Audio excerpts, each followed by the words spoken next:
This is the review of the 2026 Toyota BZ. Now the BZ is a renamed and reworked version of Toyota's all-electric SUV that was originally called the BZ4X when it came out for the 2023 model year. Besides a much less confusing name, the BZ has increased power, longer driving range, and freshened styling. And in case you're wondering what BZ stands for, Toyota says it means Beyond Zero. For our test program, we purchased a 2026 Toyota BZ XLE all-wheel drive. The base price was $39,900. Our test car only had a few options, such as a panoramic fixed glass roof with a sunshade, some all-weather floor liners, and with the $1,450 destination fee, the total price, $42,959. Final assembly point for the BZ is Aichi, Japan. On the outside, the BZ doesn't look all that much different from the BZ4X that it replaces. It has this flat grille-less front end because it doesn't need all the cooling of a gas engine. And it also has fresh headlights that kind of liven up the design a little bit. Single motor front wheel drive models see an increase up to 221 horsepower depending on the trim. Dual motor all-wheel drive models see an increase from rather pathetic 214 horsepower up to a much healthier 338 horsepower. The all-important EV driving range is rated at 236 miles for the base front-wheel drive model, while the Plus version, which uses a larger battery, is rated at 314 miles of range.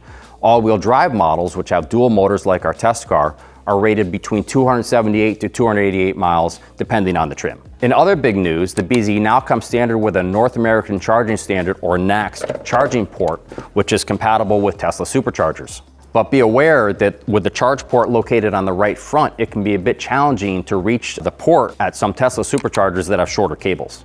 So before we even get in, we really appreciate that the BZ, unlike a lot of EVs, has traditional exterior door handles that just make it so simple to pull on them and get in and out without having to wait for the handle to pop out.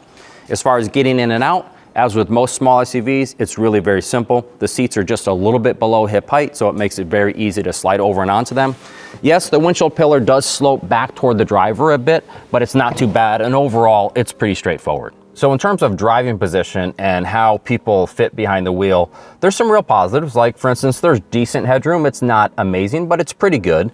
And the interesting thing about the way that they have the driver's instrument screen, which is kind of far away, is that it means that you can basically position the wheel almost anywhere you want it, especially kind of lower, without blocking anything in the screen. Both of the door and the center armrest are symmetrically placed, which means that, you know, you feel your elbows feel like they're on the same planes. So those are some real good positives. There are some negatives though. For me, especially, it's kind of more of a personal thing. The dash is a little bit on the deep side, and more than anything, I still haven't come to grips with this kind of odd instrument screen. It's kind of in between a regular instrument screen, which would be more here, and a head-up display, which would be showing information up on the windshield. I have to look up and over this screen, and I actually can't see the hood that's directly behind the screen. Now, some testers are much more okay with it. We're kind of mixed as to how much we like it and don't like it, but it does take a little bit of getting used to. Another thing that for me is kind of more of a personal thing, didn't bother everyone, but definitely annoying to me, is that this wide center console really does infringe upon the driver's right knee space. And unlike in some cars, it's not padded here at all. So that can get uncomfortable as it kind of hems you in on longer drives.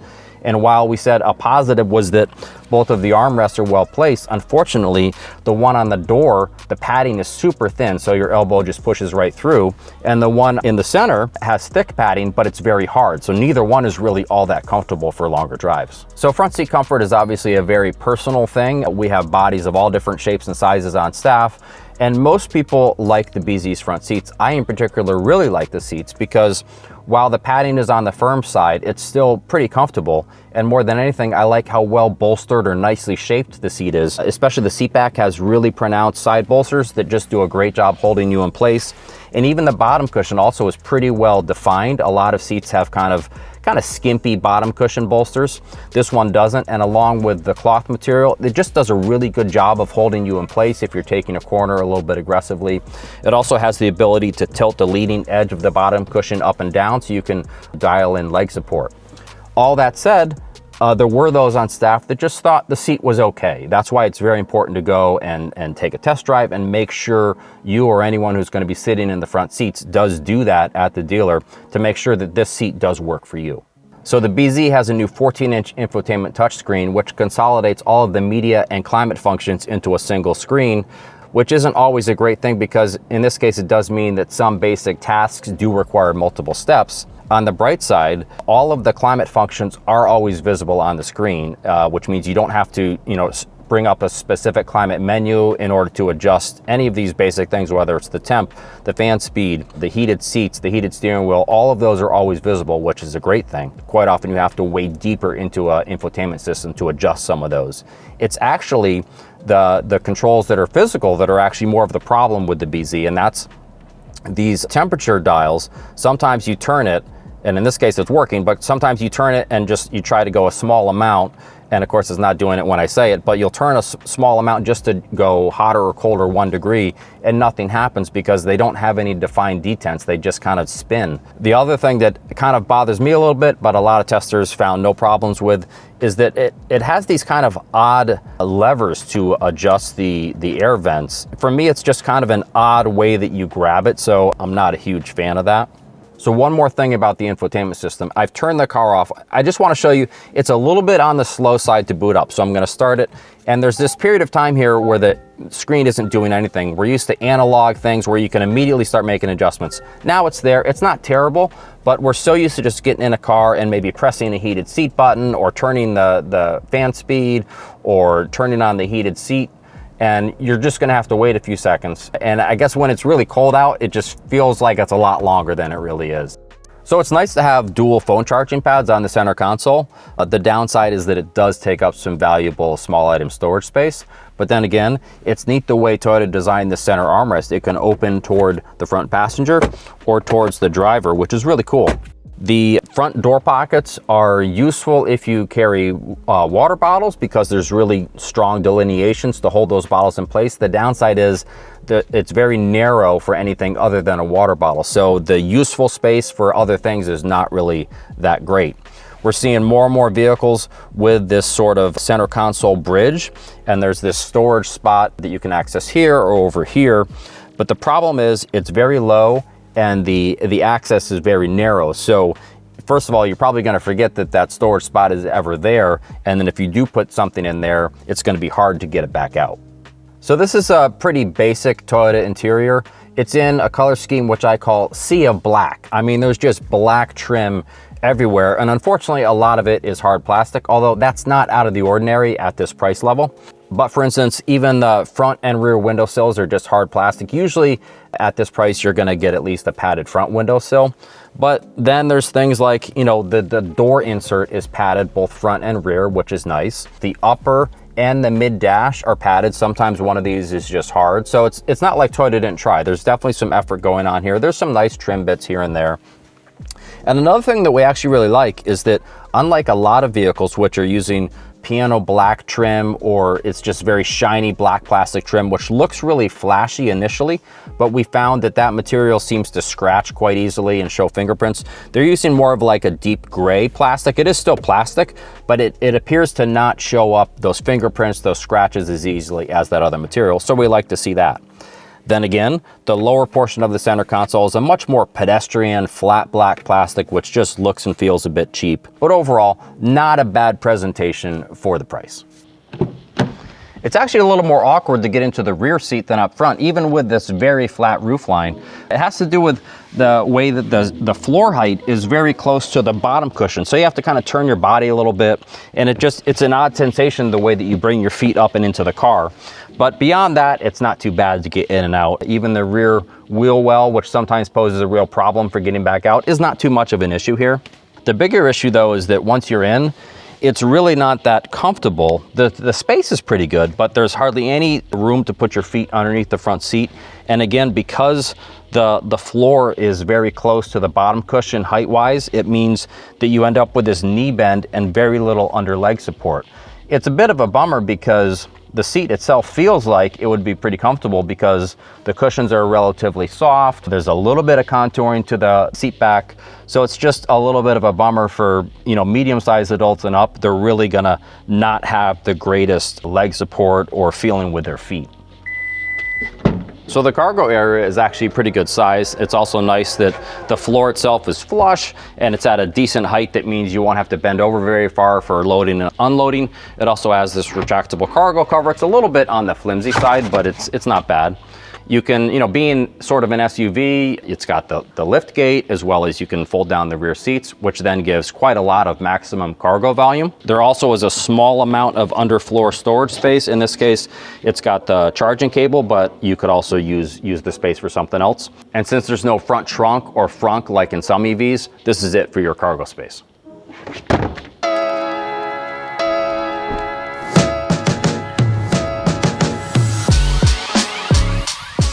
So in terms of outward visibility, it's not terrible, but it's also not exactly awesome.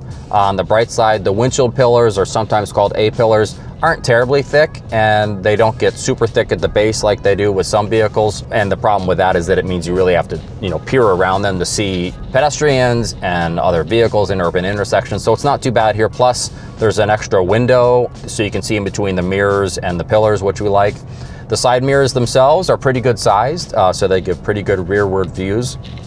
But the side windows, both front and rear, kind of like the whole car, it's kind of chopped a little bit. So they're pretty long, which is good, but because they're not that tall, it does reduce the views a little bit. While we like that there is a third side window, it's so small that it really doesn't alleviate the blind spots back there too much. And there are going to be rear 3/4 blind spots because it has very thick rearmost pillars, as with most SUVs. And again, on the bright side, the rear window is actually pretty good sized, but then again, there is no rear wiper, which we do see with some other EVs. It's a little bit disappointing because it means, you're not going to be able to clear water off the back window. You're not going to be able to clean off road grime and snow while you're driving because you won't have any ability to spray it or wipe it. So that's just a little bit of a bummer. For the most part, this is really pleasant electric powertrain. There's no question that it really helps that the all-wheel drive models now have 338 horsepower, so it's quite quick off the line. But unlike before, even when you're up to like 60 miles per hour, if you punch the throttle pedal, you're still going to have quite a bit of sauce left, so that's really nice. It's both smooth when you're going on the throttle and then back off the throttle, and we really like that. So there's no abruptness. It's just very easy to live with. You don't really even think about, whether you're driving an EV or not, so that's really good.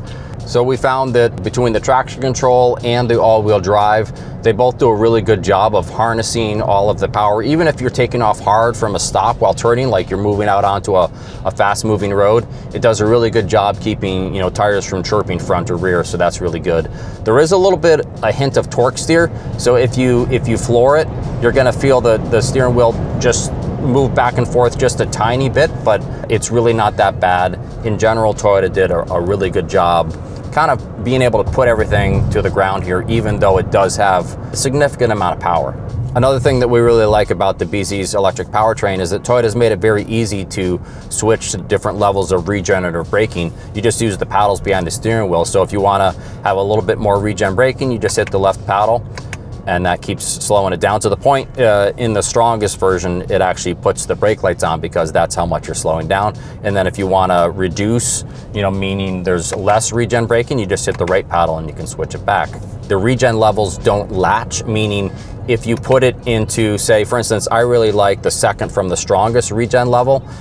If I put it there with the paddle and then I turn the car off, when I turn it back on the next time, it's not going to be back at that level. I'm going to have to hit it each time. Not the end of the world, but we prefer it when a car latches, as we call it, to the version we last put it in. This is kind of a big bummer, especially for a lot of true EV people that like this feature. There is no one-pedal driving ability in the BZ, and one-pedal driving it has such strong regenerative braking that you're actually controlling the car's acceleration and braking just with the throttle pedal, and you can come to a complete stop without even having to ever step on the actual brake pedal.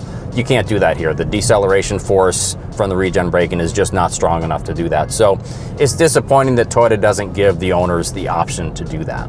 Another thing we did notice with the BZ's powertrain is that when you got down to about 40 miles of predicted driving range remaining, the power level went way down. Like, it became really weak. Even if you floor it, there just really isn't that much left. It's almost shockingly weak at that point. So we were surprised to see that. We're used to seeing EVs lose some power as they get closer to empty, but not quite to this level and not that long still before it's actually at empty. So we were surprised to see that. The other thing is that several testers have noted that the driving range is significantly less than the EPA rated range that it's supposed to get. That's not that uncommon at all for EVs in cold weather, and that's when we were doing our testing right now. It's quite cold out, so we'll have to wait until the summer, which is when we do all of our long range EV testing, and then we'll see where the BZ actually is in relation to its EPA rated driving range. In terms of the BZ's handling, it's not sporty, but kind of like the Powertrain, it's plenty fine. There's definitely some positives that we like. For instance, the steering has a nice heft to it. It's not too heavy, it's not too light in terms of the power steering. It turns into corners pretty naturally, while also giving a little bit of feedback through the steering wheel. You want to be feeling at least some level of the tire grip level or maybe the road texture, and it is delivering a little bit of that to us, which we like. If you start to push the car pretty hard, it definitely feels a little bit on the soft side, but even though the body does kind of flop back and forth a little bit, when you start to push it, harder on a twisty road, it is still pretty responsive to changes in throttle. So it's a decent car overall. So we were expecting actually slightly better things from the ride quality, especially considering that our tested BZ has very reasonably sized 18-inch wheels and tires. A lot of vehicles these days are coming with 19s, 20s, 21s, which can really adversely affect the ride quality. Here, it has reasonably sized wheels and tires, yet you still do get a little bit of bounciness at times from the suspension when you're on kind of more challenging back roads especially. You do get a hard hit coming through every once in a while. Again, it never got harsh for me or for any of our testers really, but we were just expecting it to maybe be a little bit more absorbent, and also what we call the body control could be a little bit better in terms of the side-to-side occupant jostling. When you're on more undulating roads, you will get some of that back and forth. And again, kind of along the what feels like bounciness, you will get this kind of front to rear pitching when you're on these sort of rougher, more challenging terrain. So in terms of cabin noise, the EV part of the equation is spot on. I mean, there's hardly any electric motor whine whatsoever. The problem with some EVs is that they have this high-pitched whine, whether you're accelerating or decelerating, that can really intrude on the serenity inside the car. This one's, there's hardly any. You really have to listen closely to detect it. But what isn't as good is the wind noise. Once you get to about 60 miles per hour, it definitely gets noticeable, and by 70 miles per hour, it's really ramped up considerably. And what that means is it's just really not that quiet or serene of a car during highway driving, unlike a lot of EVs. In terms of active safety systems, the BZ pretty much comes standard with everything that we think is really important. We're also happy to see that it comes with a standard rear occupant alert system, which is designed to remind the driver to check the back seat to help prevent kids or pets from being unintentionally left behind in a hot or cold vehicle. And it also comes standard with a rear belt minder. The purpose of those is to alert the driver if a rear passenger unbuckles during the drive.